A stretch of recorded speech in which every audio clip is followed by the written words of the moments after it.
Wherever you may be joining us from. Welcome to another edition of Sales TV Live. Today, we're examining why your sales team hates role play and how to fix it. I'm joined by Cam Badger. Cam has spent years navigating the nuances of sales training in high compliance industries like pharmaceuticals. Now the founder and CEO of PraxisPro, he brings a unique perspective from his extensive experience in sales and sales training. Cam, welcome. Thank you, Rob. Great to be here. Super happy and excited for this experience. Likewise. Cam, let's start by having you tell us a little bit more about you, your background, and what led you to where you are today. Yeah, absolutely. So I started my career about 12 years ago in the pharmaceutical industry, mainly on the commercial side of the business. So I started off as a sales rep, and like a lot of early sales reps, had a lot of challenges growing into that role, and really seeking out different ways to get better, and perform better in my territory. And so eventually moved on to the sales training role and really found a passion for developing, coaching, and helping sales reps come in as new hires to an organization and eventually seeing their way to President's Club. And then eventually moved into different sales leadership roles. And then most recently, have found myself in my founder's journey, and bringing a solution to the market to really help those early sales reps like I was. Excellent. Well, thank you for that. Cam, let's jump right into it now. Why do you believe sales reps dislike role playing? Yeah, it's a good question. I think that when it comes down to role playing, it's all about the comfort of the environment. I think that sales professionals truly want to get better at what they do, because there's nothing like when you're in that flow state of a sales call and you're confident, you're hitting all of your messages, and you can see the progression really happening for the customer, and you're truly helping that customer either identify and solve a problem. And specifically in the pharmaceutical industry, it leads to helping more patients down the road. So I think that sales reps truly want to get better. It just comes down to the environment that is set up for that learner to ultimately grow, develop, and feel safe in, where they can make mistakes and then grow from the feedback of those mistakes. Oftentimes that doesn't happen, but it really is just the culture around role playing that I feel like has become challenging. But there's a lot of different solutions that are out there to make it a better, more enjoyable, more safe, more growth minded experience. Let's talk a little bit about that. What part does creating a safe environment play in successful Mhm. role playing sessions, and what can we do to create that safe environment? Yeah, I think that it falls on the leaders that are really curating the environment, whether that be the frontline sales manager, the sales trainer that is effectively leading that exercise or that training course, and making sure that sales professionals know that this is a place where they can make mistakes. Right? You almost equate it to in sports. In practice, you want your team to make mistakes and really push themselves to the limits, so that when they get into the game, they're extremely prepared for how to combat any sort of objection or any sort of challenge that may come their way. So I think it starts with setting expectations that this is an environment to learn, develop, grow, and challenge yourself. And then it's on that sales trainer to also, or that sales coach, to also give meaningful and actionable feedback that then that rep can take and develop themselves over time. I think one of the things that when we think about role playing, it's not going to always, you're not going to see the fruits of that role play right away. You're going to have to continue to get reps. And I like to say that reps need reps to ultimately get better.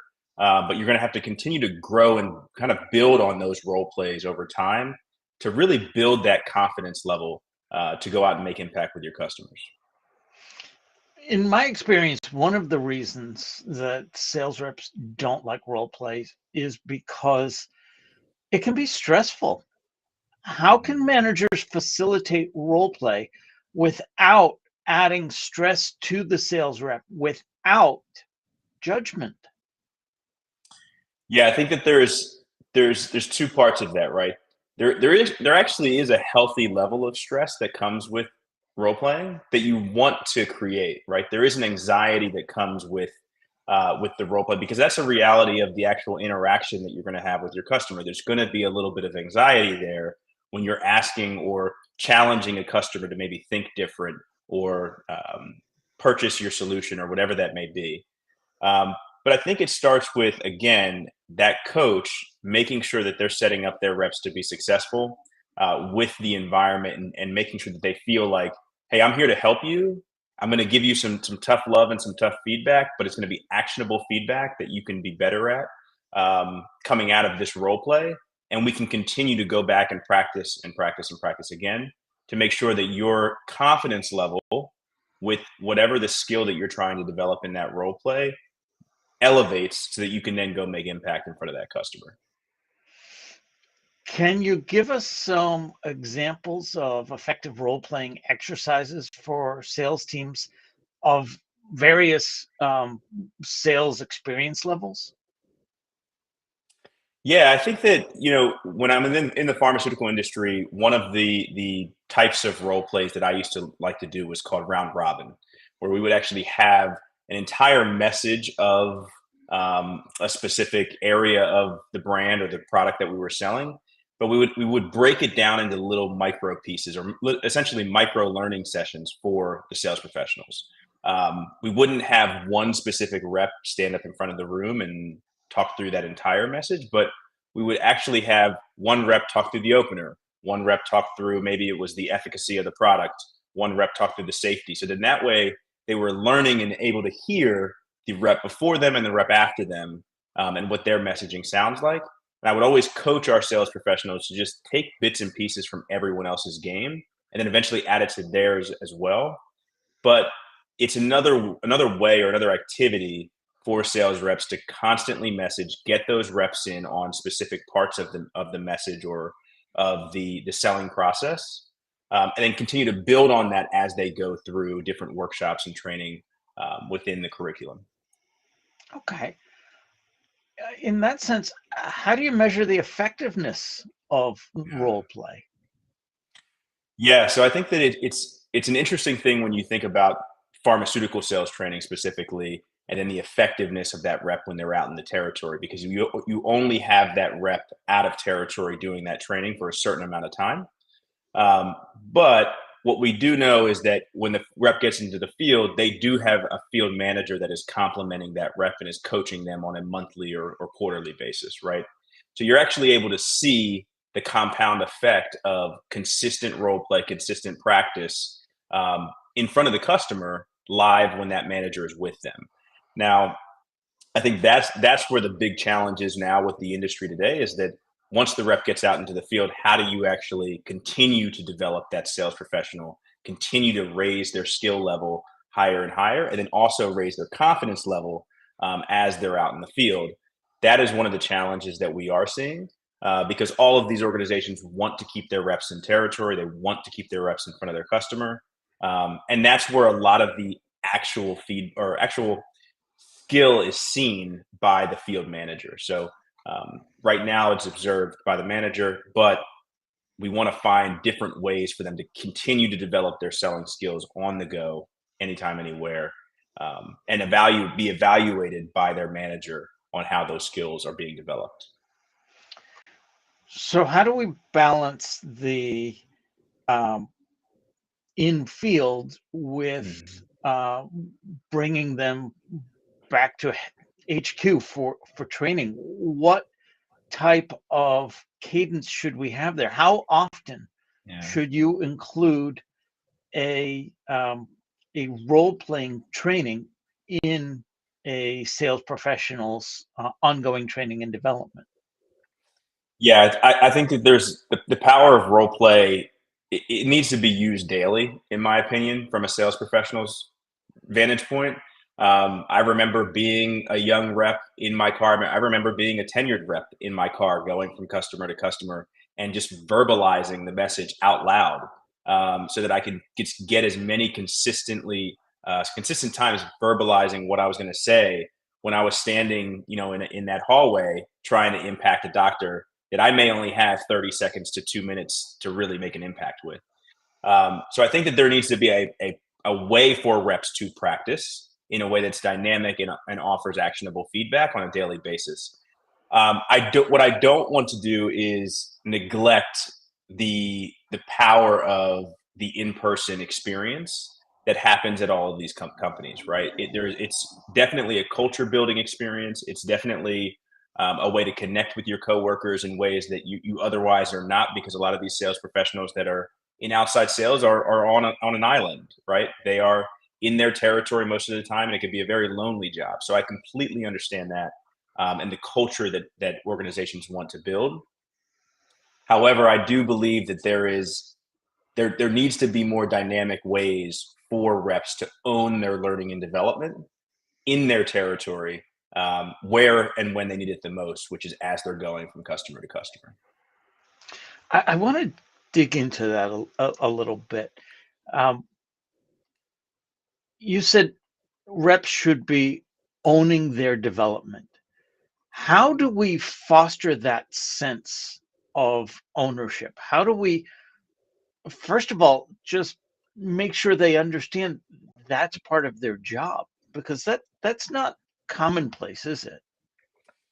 Yeah, I think there's a misconception about sales professionals that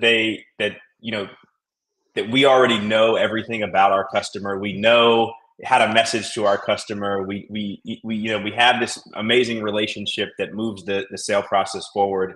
Um, I believe, in my experience with the reps that I have managed, the reps that I've coached when I was a sales rep myself, we all want to be better, right? As I mentioned before, when a sales professional is in that flow state and you are truly helping somebody identify more patients in the case of pharmaceuticals, or identify a problem that's going to help them save a ton of money, there is no better feeling, right?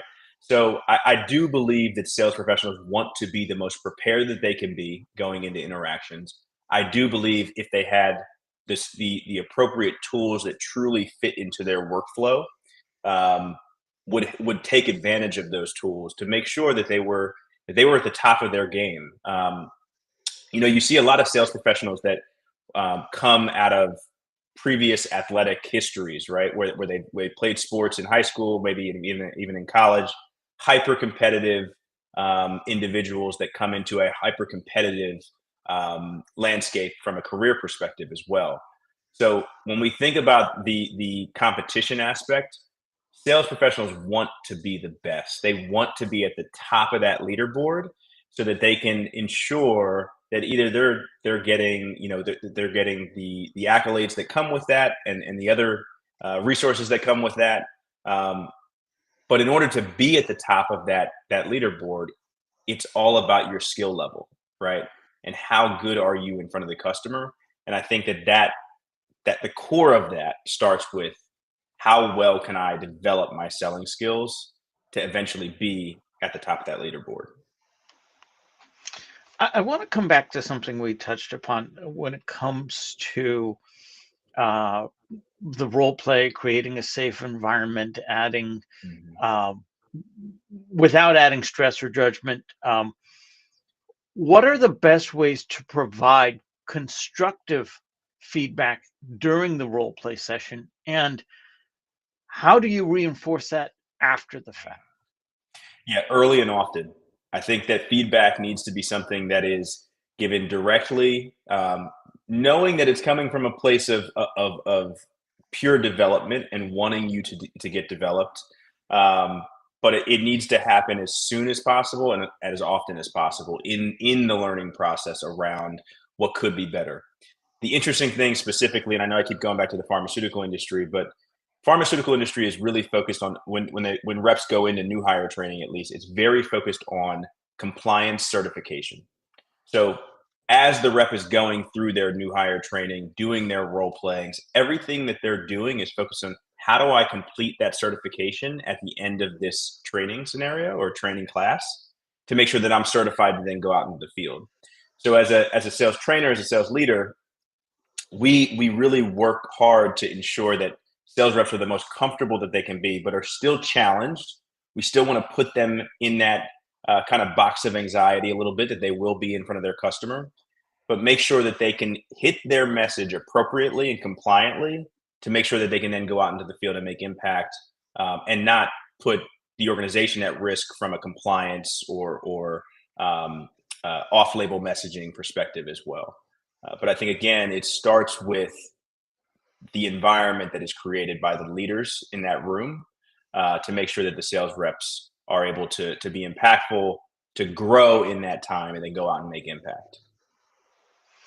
How do you handle resistance from team members who are skeptical of role plays, or I don't do role plays?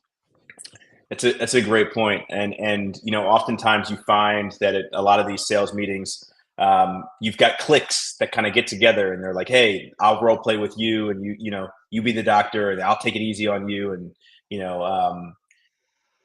you're going to have that in any bunch, right? I think that just like in any sales organization, you're going to have your top third, your kind of your middle third, and then your bottom half that's not going to really be focused on developing their skills to really elevate themselves at the company. They're just trying to get by on a day-to-day basis. I think there's a reality of that in any organization, not just on the commercial side of the business in pharma. And I think that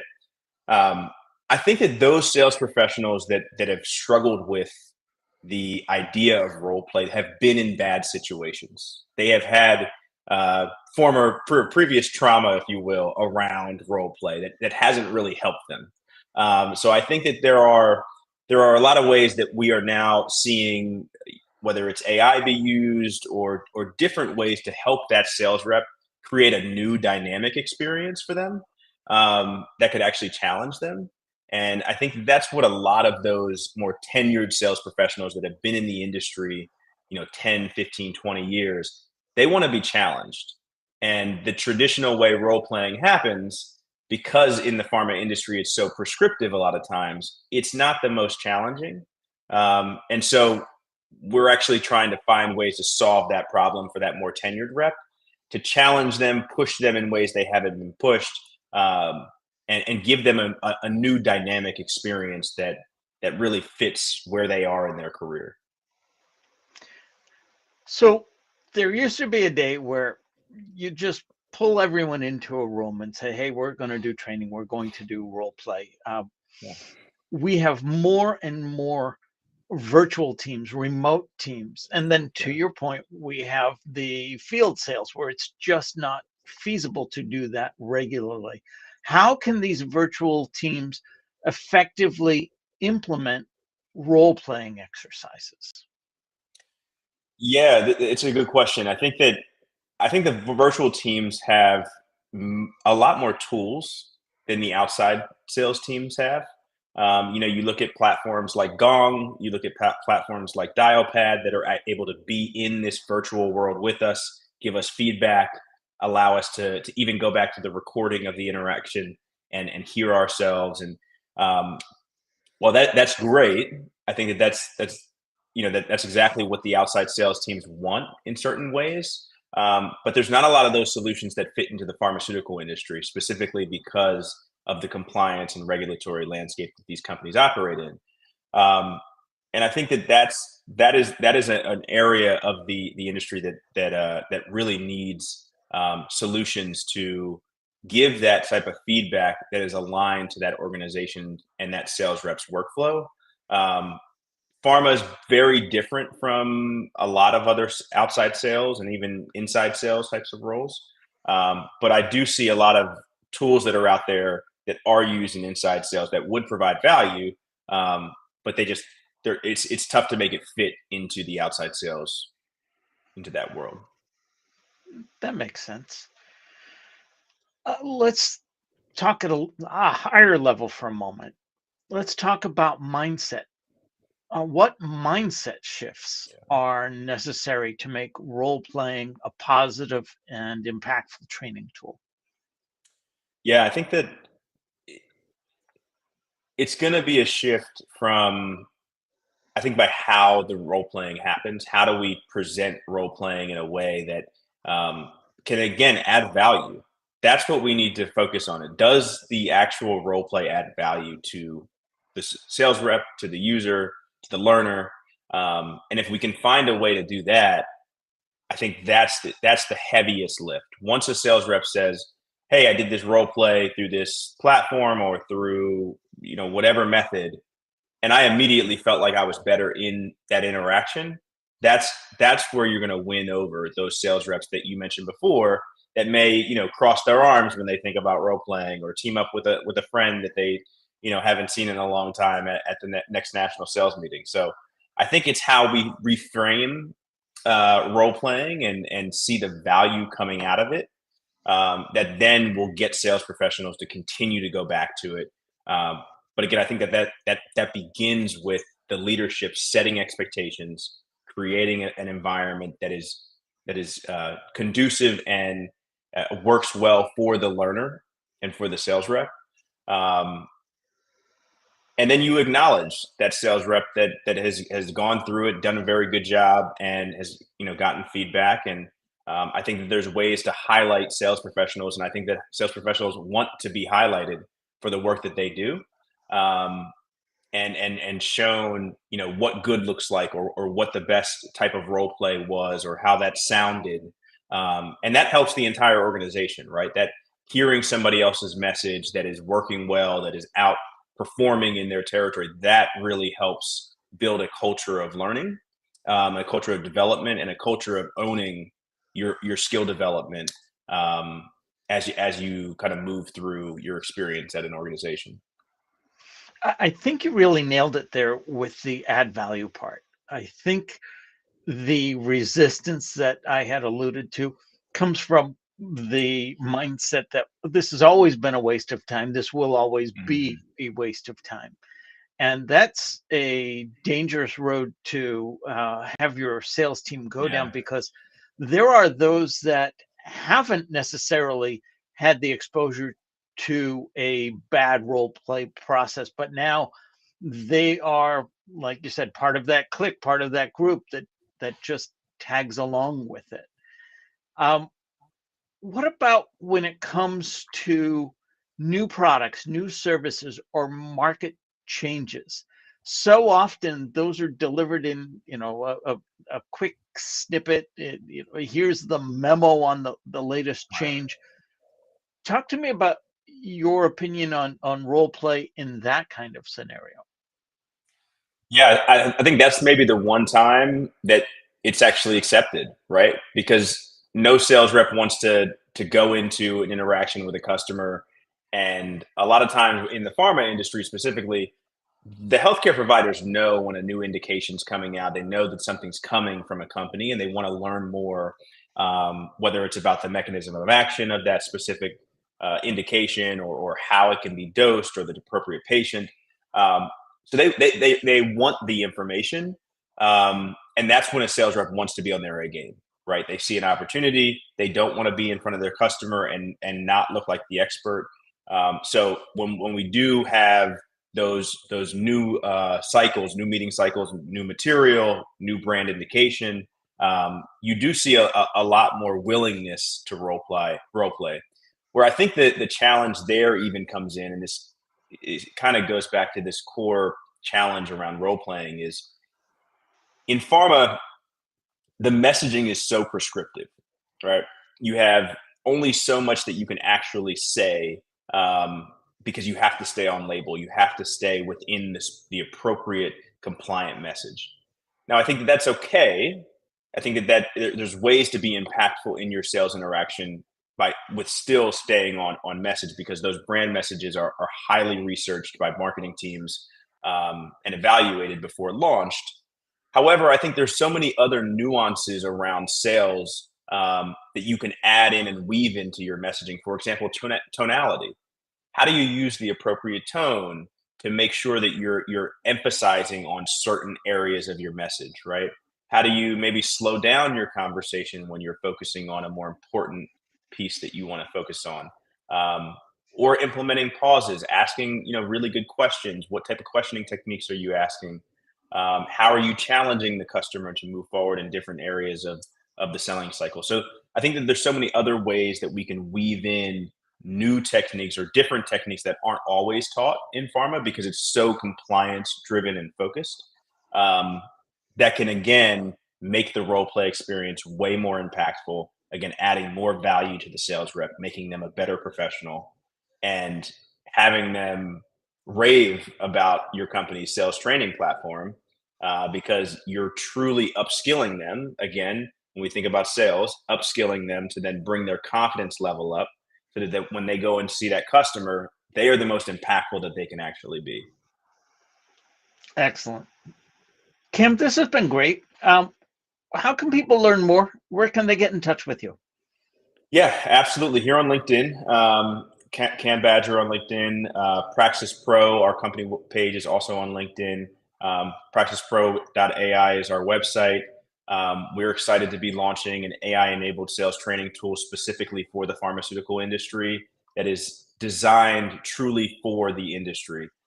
We meet the sales reps where and when they need the sales training the most by using conversational AI to truly develop a dynamic role play experience in the car as you're going from customer to customer. So it's definitely using the power of role play that we talked about today, creating a comfortable environment that the reps are so used to, which is their car, and creating a vehicle of learning and skill development from customer to customer. So absolutely visit the website. You will see more and more updates as we continue to launch going into 2025 here on LinkedIn, but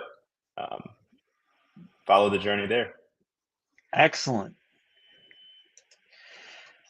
We now have a newsletter.